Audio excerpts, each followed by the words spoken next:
Hey guys, I'm back for a new challenge, and in this challenge, I and my partners will watch a video on TED Talk series, and then we are going to make a summary version for the official one. I call this the Speaking English Challenge, and for me, this is the second version of 2017.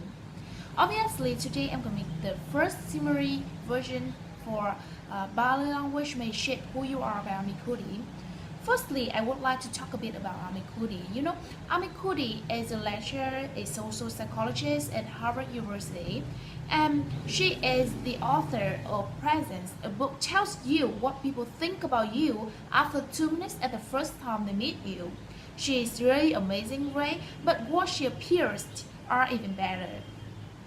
Amy Cuddy had identified being smart, and she had been a gifted as a child. But the key is that when she was 19, she was in really bad car accident and she woke up in a head injury rehab ward. Her IQ was dropped to standard deviation. Then she's taken out of college, and Bill told her, "You are not going to finish your college, and there are a lot of things for you to do, but college is not going to work out for you." Then she struggled.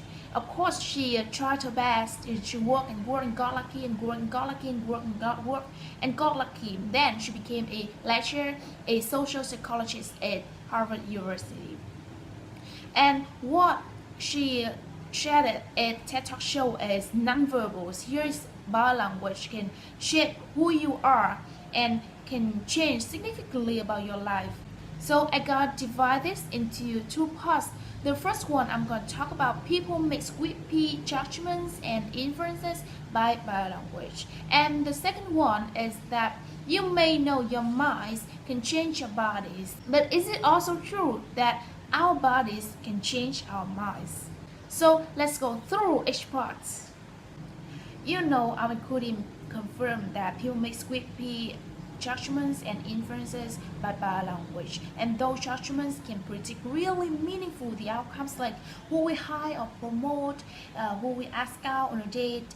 Body language doesn't have to do much with whether or not a person was incompetent, but do we like that person and how they interacted. Even more dramatic, judgments of a political candidate's faces in just 1 second can predict 70% of the U.S. Senate and gubernatorial race outcomes. Even in digital, emoji icons used well in online negotiation can lead you to claim more value from that negotiation. So when we think of nonverbals, we think of how we judge others, how they judge us, and what the outcomes are. We tend to forget the other audience that's influenced by our nonverbals, that's ourselves. So nonverbals can be the expression of power and dominance. You can easily to see that people who are born inside and people who are congenitally blind do the same thing. They show the visual shape when they win in physical competition. Arms up like a V shape, chin is slightly lifted, and they do that. Doesn't matter if they've never seen others do that before. They tend to open their body, and we do exactly opposite thing when we feel powerless. We tend to make our body smaller, like this. Even when someone is really powerful with us, we totally do the opposite of them. And we find out a couple of things that makes the decentralization.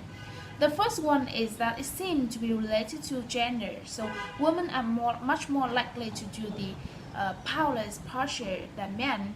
And the other thing is that it also seems to related to the knowledge and the competence that one has. So the question here is that can we fake it until we make it? We can explain it like our minds can change our bodies, but is it also true that our bodies can change our minds? Do our nonverbals govern how we think and feel about ourselves? There are a lot of evidence show that they do. For example, we smile when we feel happy, but also when we are forced to smile by holding a pen on our teeth like this, it also makes us feel happy. So it goes both ways. When it comes to power, it also goes both ways. When we feel powerful, we are more likely to do this, open our body. But it's also possible that when we pretend to be powerful, we are more likely to feel actually powerful. Now let's talk about minds in the case of the powerful.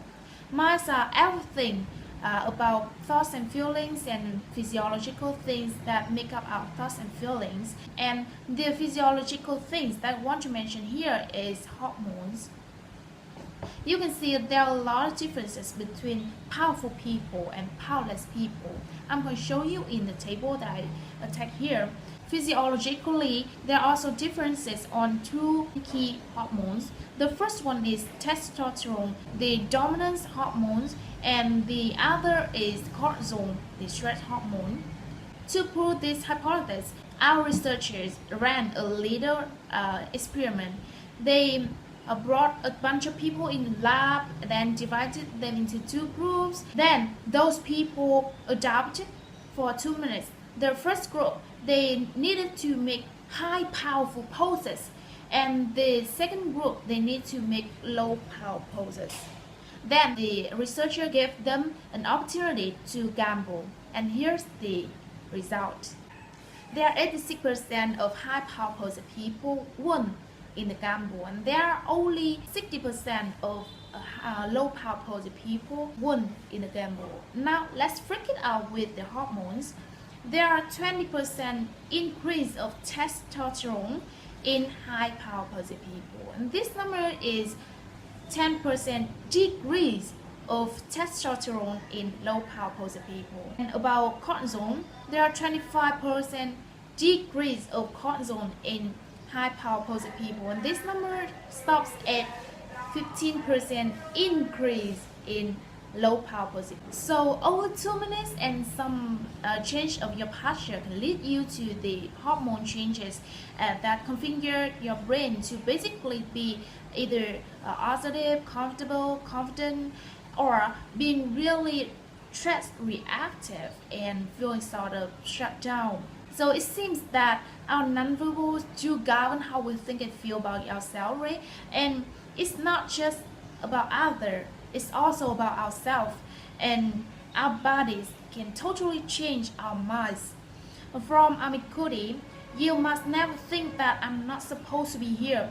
You need to think that I'm supposed to be here. Don't fake it until you make it. Fake it until you become it. Do it enough until you actually become it and internalize. And the last thing she wants us to do is to share this research to everyone around us, especially people who has no power, no status, no technology, no resources, because they need their bodies, privacy. Only 2 minutes can change significantly about their life, can make their life be more brighter, right? So that's all about what I get from that video. It's quite long summary video, right? But I hope you can pay attention until I finish it. Thank you for watching and see you next week.